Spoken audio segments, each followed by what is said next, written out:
Bene data bakundwa b'umwami Yesu Kristo, mwese abakurikira izi nyigisho tubahaye ikaze mu biganiro bya Saveur Divine. Ibi biganiro mu bitegurirwa n'abavugabutumwa bwiza batandukanye, akaba ari umuhamagaro ugendera ku ijambo ry'Imana byanditse mu gitabo cy'ubutumwa bwiza uko bwanditswe na Matayo ibice 24 umurongo wa 14. Kandi ubutumwa bwiza bw'ubwami buzigishwa mu isi yose ngo bube ubuhamya bwo guhamiriza amahanga yose, nibwo imperuka izaherako ize. Ibi biganiro mubikurikira ku channel ya YouTube yitwa Saveur Divine. Tubifurije kugubwa neza. Imana Data ari nayo So ibaha umugisha.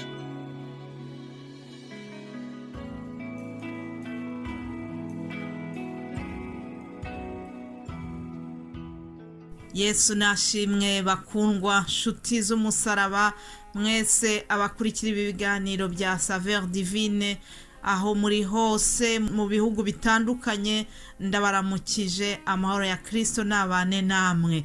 Reka mbanze nzamura izina ry'Imana, nzamura icyubahiro cy'Imana mu isengesho ritoya mbere yo gukomeza.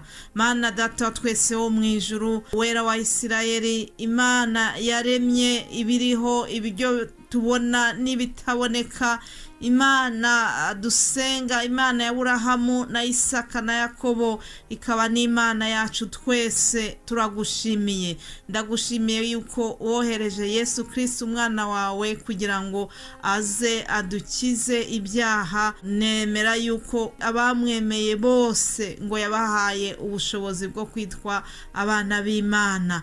Rero ndagushimiye kubw'abana b'Imana bagiye gukurikira bino biganiro, ndagushimiye ndetse kubw'abandi wenda bataraba abana b'Imana, batarahitamo uwo murongo, abo bose Mwami ndagushimiye kubwa buri muntu wese uzakurikira zino nyigisho, ibi biganiro byacu.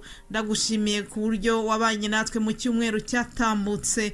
Rero ndakwinginze kugira ngo n'iki ngiki dutangiye uze ugendane natwe, Umwuka wa Wera atuyobore, aduhe ibyo kuganira n'ubwoko bwawe, ntaba ari twebwe ahubwo izina ryawe rikomeze rihabwe icyubahiro mu izina rya Yesu Kristo, amen.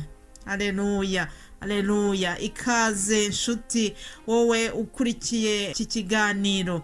Nongere mbibutse yuko ari ikiganiro cya Saveur Divine. Saveur Divine akaba ari umuhamagaro Imana yanyujije muri njyewe. Ntabwo nahise ninjira muri uwo muhamagaro, ariko ku itariki ya mbere z'ukwa mbere muri 2020 niho natangiye uyu murimo w'ivugabutumwa.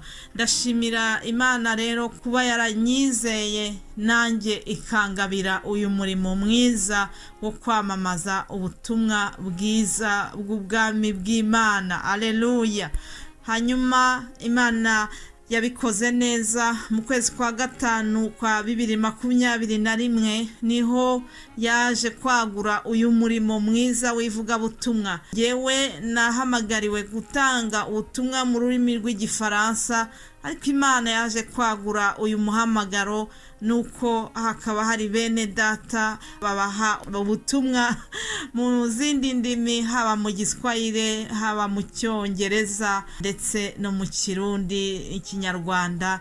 Imana ishimwe, kandi twese nukuri turi gutahiriza umugozi umwe, umugozi w'ubwami bw'ijuru. Haleluya. Ndashima Imana kuko yabikoze neza. Rero dutangire kino cyumweru cyacu. Reka dufungure iki cyumweru ku magambo ya Zaburi ya 125. Zaburi 125 imirongo 2 ya mbere. Ibi biganiro byacu ntabwo tuba dufite umwanya munini, twifuza gutanga ikiganiro kigufi cyane kugira ngo habeho abenshi baba bagikurikira mu gihe gitoya batarambiwe. Imana ishimwe kubwa byose. Zaburi 125 mirongo 2 ya mbere haravuga ngo abiringiye Uwiteka bameze nk'umusozi wa Siyoni utabasha kunyeganyezwa, ahubwo uhora uhamye iteka ryose.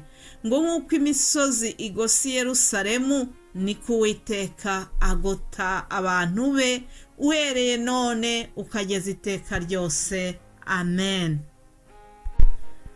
Ngo abiringiye Uwiteka.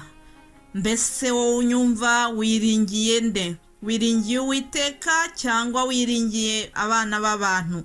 Wiringiye inshuti zawe, wiringiye umugabo wawe, wiringiye abana bawe? Sinzi icyo wiringiye cyane. Ushobora kuba wiringiye akazi kawe keza, ushobora kuba wiringiye amafaranga menshi waba ufite muri konte, ushobora kuba wiringiye se umwana w'umuntu. Mbese hari ibintu byinshi abantu bashobora gushingiraho akaba ari byo biringira, ariko iri jambo riratubwiye ngo abiringiye Uwiteka ntibabasha kunyeganyezwa. Umuririmbyi umwe yaravuze ngo abiringiye abantu barabahemukira, ndetse babahanga amaso bakabahemukira. Hanyuma aravuga ati wowe Uwiteka ntujya uhemuka ngo kandi ntukoza isoni. Haleluya. Ndashimira Imana yuko ariyo kwiringirwa, ntabwo ijya ikoza umuntu isoni. Bene data, turi mu bihe bibi by'iminsi ya nyuma, ya minsi Yesu yavuzeho muri Matayo 24 ku murongo wa 12. Yesu yavuze iby'iyi minsi ya nyuma, ibizaba muri iyi minsi. Aravuga ngo benshi bazasubira inyuma, ngo benshi bazagambanirana, bangane, ngo hazabaho abahanuzi b'ibinyoma. Mbese aravuga ngo ubugome buzagwira, ngo kandi ngo urukundo rwa benshi ruzakonja. Birababaje. Imana idutabare. Ndakwinginga kugira ngo wowe unyumva urukundo rwawe rwe gukonja, icyampa ukagumana urukundo rwawe rwa mbere. Urwo rukundo wakunze Imana bwa mbere urugumane, rwe gukonja, kuko urwo rukundo nirwo rutuma ukunda bene data. Ndakwingingira kugira ngo urukundo rwawe rwe gukonja. Nyine Yesu aravuga ati muri iyo minsi ya nyuma ibintu bizaba bimeze nabi. Ni ukuvuga ngo niba urukundo rukonja, abiringiye abana b'abantu bazarushaho kubabara. Niba wariringiye umwana w'umuntu azakudesova, ariko iri jambo ryatubwiye ngo abiringiye Uwiteka ntibazanyeganyezwa. Haleluya. Ndashimira Yesu yuko atajya akoza isoni. Numwiringira, numwishingikirizaho, ni ukuri uzakomera ku munsi w'amakuba no ku munsi w'ibyago. Uwiringiye Uwiteka arahirwa, kuko Uwiteka ashobora byose kandi ntawamwiringiye ukorwa n'isoni. Haleluya. Mose amaze gusobanukirwa yuko Uwiteka ari uwo kwiringirwa, aramubwira ati ugendane natwe. Aramubwira ati wowe ubwawe uzagendane natwe. Ni muri cya gihe Mose yari ayoboye ubwoko bw'Isirayeli bajya mu gihugu cy'i Kanani, kubera yuko Mose yari yamaze gusobanukirwa yuko Uwiteka umwiringiye adakorwa n'isoni. Abwira Uwiteka ati ubwawe nutajyana natwe ntudukure ino. Haleluya. Ngo Mose abwira Uwiteka ati ikizamenyekana yuko nge n'ubwoko bwawe twakugireho umugisha ni iki? So kujyana natwe bigatuma nge n'ubwoko bwawe dutandukanywa n'amahanga yose yo mu isi. Uwiteka aramubwira ati nicyo uvuze icyo ndagikora, kuko wangiriyeho umugisha nkakumenya izina. Haleluya. Ndakwifuriza kugira ngo ugirire umugisha ku Uwiteka. Ndasaba Uwiteka Imana yacu kugira ngo agendane natwe muri iki cyumweru dutangiye. Uwiteka agendane nawe mu marandevu uzajyamo hirya no hino. Uwiteka azagendane nawe mu kazi. Uwiteka azagendane nawe mu mashuri. Uwiteka azagendane nawe mu byo ukora byose. Umwishingikirizeho kuko ashoboye byose, kandi Uwiteka agira neza. Imana ishimwe. Hanyuma mbere yuko ndangiza, mumenyereye yuko dufata teme tuganiraho buri cyumweru. Tuzavuga kuri iyi teme ivuga ngo nta cyica umugambi w'Imana ku muntu. Haleluya.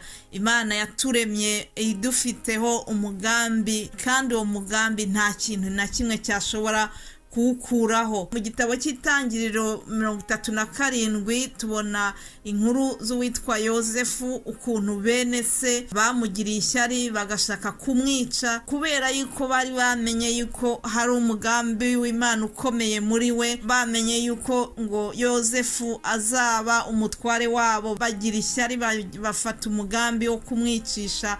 ariko kuko Imana irinda icyo yashyize muri twebwe, ntabwo wa mugambi wasohoye.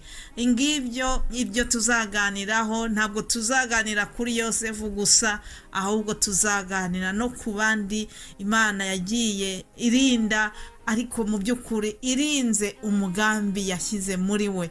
Rero nawe ndagira ngo ndangize nkubwira yuko byanze bikunze hari umugambi w'Imana igufitiye kandi nta gishobora kuwukuraho.